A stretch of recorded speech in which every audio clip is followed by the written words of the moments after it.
Hello viewers, আসসালামু আলাইকুম। কৃষকের পাঠশালায় আপনাদেরকে স্বাগতম। আমি সাইফুল ইসলাম, মিমপেক্সের সিনিয়র অফিসার হিসাবে এই অঞ্চলে কর্মরত আছি। আমরা প্রতিনিয়ত কৃষক ভাইদের সাথে বিভিন্ন ফসল নিয়ে আলোচনা করি এবং তাদের সমস্যা এবং তার সমাধান। আজকে আমরা এসেছি, ভাইয়ের নাম কি? মোহাম্মদ জামিরুল ভাইয়ের কাছে। জামিরুল ভাইয়ের ভাই অনেক ধরনের ফল বাগানের চাষ করে। আজকে আসছি ভাইয়ের কুল বাগানে। কুলটা মূলত আমরা বলে থাকি যে থাই আপেল। এই থাই আপেল কুলের বাগানে আসছি।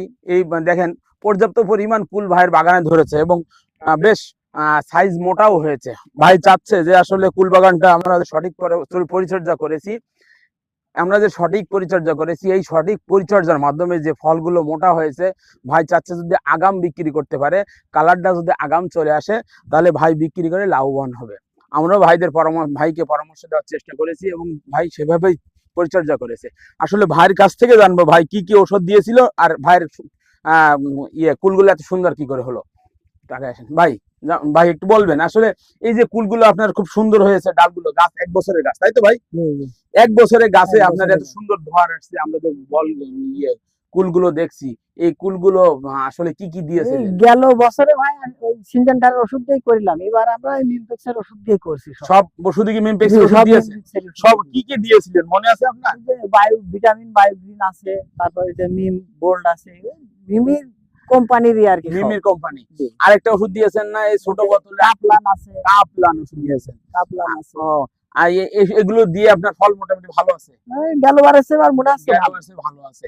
গোল্ড পাউডার দিছিলেন নাকি? জি দিয়েছি, গোল্ড কালার লেগে যায় পাতায়, তাই তো? তাহলে আমরা সুন্দরভাবে ভাই পরিচর্যা করেছে, আমরা আশা রাখি ভাই এবার লাভবান হবে, নাকি আশা রাখছেন না? চেষ্টা করছি, আল্লাহ যদি দেয় হবে। ফল যায় দাঁড়িয়েছে, আপনি কি খুশি? হ্যাঁ খুশি। আমার এই ফলে আর অতিরিক্ত কিছু দরকার নেই, যা আছে এইগুলো মোটা হয়ে গুছি বেশি ভালো দাঁড়িয়ে থাকলে হচ্ছে, না ঝরে যায় জন্য। অসংখ্য ধন্যবাদ ভাইকে। আমরা চেষ্টা করব ভাইকে সঠিক পরামর্শ দেওয়ার জন্য। সময়তে যখন যেটা লাগবে আমরা ভাইকে সেভাবেই দেওয়ার চেষ্টা করছি এবং এভাবেই যদি আমরা পরিচর্যা করতে পারি, তাহলে আমাদের কৃষক ভাইরা চাষাবাদ করে, তারা মাথার ঘাম কিন্তু পায়ে ফেলে চাষাবাদ করে। এই চাষাবাদ করে যদি তারা লসের মুখ দেখে, তাহলে আসলে কিন্তু সেটা অনেক কষ্টদায়ক হয়ে যায়। আসলে আমরাও চাই যে আমাদের কৃষক ভাইরা তারা চাষ করে লাভবান হোক। সকলকে ধন্যবাদ। আমাদের ভিডিও যদি আপনাদেরকে ভালো লেগে থাকে, তাহলে লাইক, কমেন্ট, শেয়ার দিয়ে কৃষকের পাঠশালার সাথে থাকুন। সকলকে ধন্যবাদ, ভালো থাকেন ভাই। ওকে, আল্লাহ হাফেজ।